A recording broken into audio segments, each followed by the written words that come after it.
mean, in all, many families lost their children a week before Christmas. And now the breaking news is that Oriyomi Hamzat, the owner of the radio station that broadcasted, adverts for the event, and also broadcasted in the morning yesterday that people shouldn't go to the venue anymore because it was overcrowded, has now collapsed and rushed to the hospital. He's on an oxygen tank, as you can see over there. Oriyomi Hamzat has been hospitalized.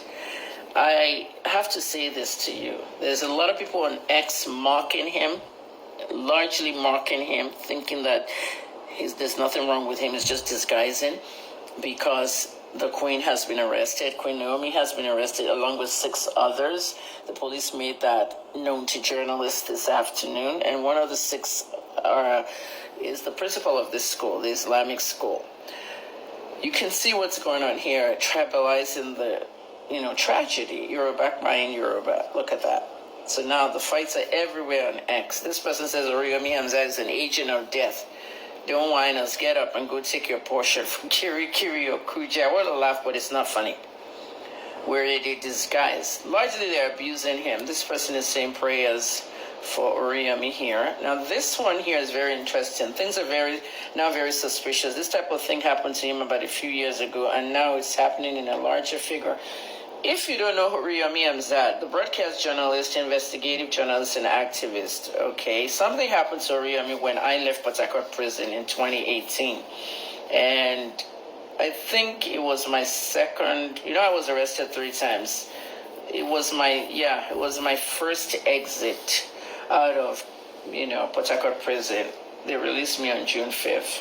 Oriyomi was or anything, just a place where he keeps homeless boys, takes care of them, and he has a staff that runs the place. Something happened between the staff of Oriyomi and one of the boys, in which the boy was hit, reportedly by a staff member, and the kid died. When the boy died, Oriyomi Hamzat took the boy's body and put it in the trunk of his car, and he was carrying the child somewhere. It's that somewhere that we don't know till today. The police caught him, arrested him, and they locked him in Agodi prison. When this thing happened, it was so shocking. You can look at Google Archives that everybody that knew Oriyomi, he didn't own Agidigbo FM yet. He was on his own doing freelance broadcasting. Everybody just deserted him. Nobody wanted to be associated with him because rumors were out there. He was carrying the child to reportedly a ritualist. Reportedly, they killed the child. It was murder. There were just so many reports. When I came out and I found out he was arrested, and he has a lot of investigative CDs and documentaries that he did, I just decided that I should go to the prison. On that morning, I made yam, I made egg, stew, and I took some change. And I took it to the prison because I know how it is when you're in prison and what people bring you and what you would love to have in that prison. So I woke up very early one morning. I went to Agodi prison with the food and the change so that I can buy snacks and things around the prison. They just told Oriyomi that somebody is here to visit him.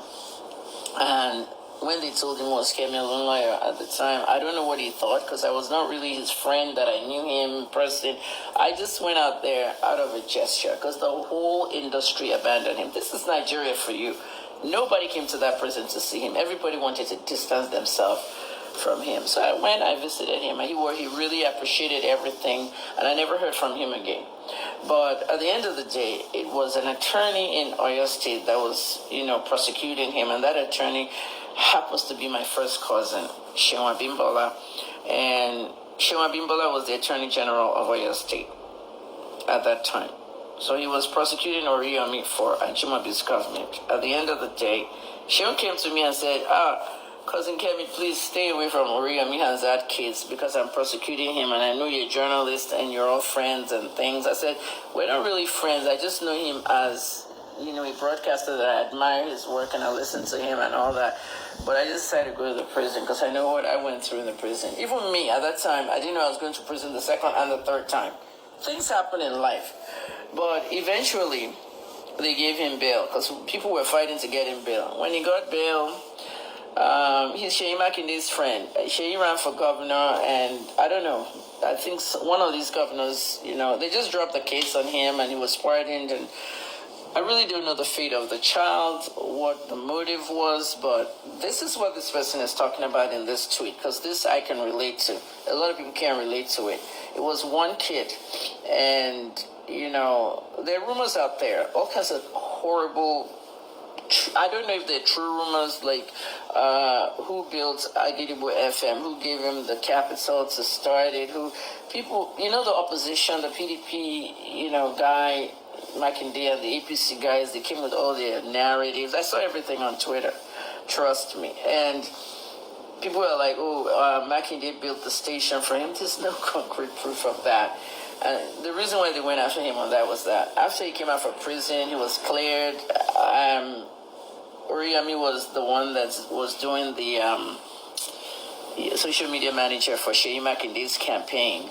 You know, I was told that he was the one running the handles. You know, when the governorship candidates are, you know, campaigning and all, somebody would post pictures of them, where they went today, and they said he was the one running that Facebook, Twitter, and Instagram handle for Sheyi Mackinday. But at the end of the day, that aside, I had to tell you that story on this tweet. That aside, this tweet is now saying it's now happening in a larger figure, from one kid to 35. But Oriyomi Hamzat was not a member of the organizing team for this event. His station already put out a statement. So when you see him lying down in a hospital bed being given oxygen, it's a normal reaction, okay, to something that's so tragic. So Nigerians, please, all this weird, they disguise, all this stuff you're saying might not even, it's irrelevant, you know. If I am a radio station owner and I advertise this event, honestly, I don't know where I would be. I would have collapsed a long time ago. 35 children. This is not just about police might arrest me like they arrested Naomi. No, that's not even, you know, police might want to invite everybody that was involved, but I think some people react differently. Everybody has different reactions. It's something about our bodies, you know. Look at the woman in Jamaica at the petrol station. When those guys opened fire, like, they weren't shooting her, they were shooting another drug dealer. But when they opened fire, look what happened with her 5-year-old son. She ran and left the kid. The kid was running with the bag towards the mother. You know, I've seen many reactions like that before. But anyway, this last tweet says, now why some people know they like help people. See how people are insulting somebody who made tragedy while doing good. At the same time, I cannot imagine what the families of the children are going through. The poverty level in Nigeria is at a different stage since 2015, which is true. People are hungry. Children have no food. Some of those children are in homes where they cannot even get 3 meals anymore. And let me just say this to you as a side thing. A parent has contacted me, and this parent does not want to go on the news. I said it's impossible. This person said they lost 3 children there, and I think this is a newsmaker. This is the problem we have in Nigeria. I've always blamed the mainstream media for this. Okay, they don't show the name of the victims. The victims' names and faces must remain in the news. Okay, in America, within 24 hours, we have the picture of all 35 children. We want to see their photos. If you know anybody that lost a child, send the photos to me. I want to collage this. It's hard work, but it's not that hard. Okay, let's do like modern countries that we want to live in, that we want to be like them. I need 35 pictures. This man lost 3 of his children. He said it was at his job, construction worker, building a house. His wife took the children to the thing, and he came home, his children were gone, all 3. This is somebody that should be on the news tonight. Okay, sir, if you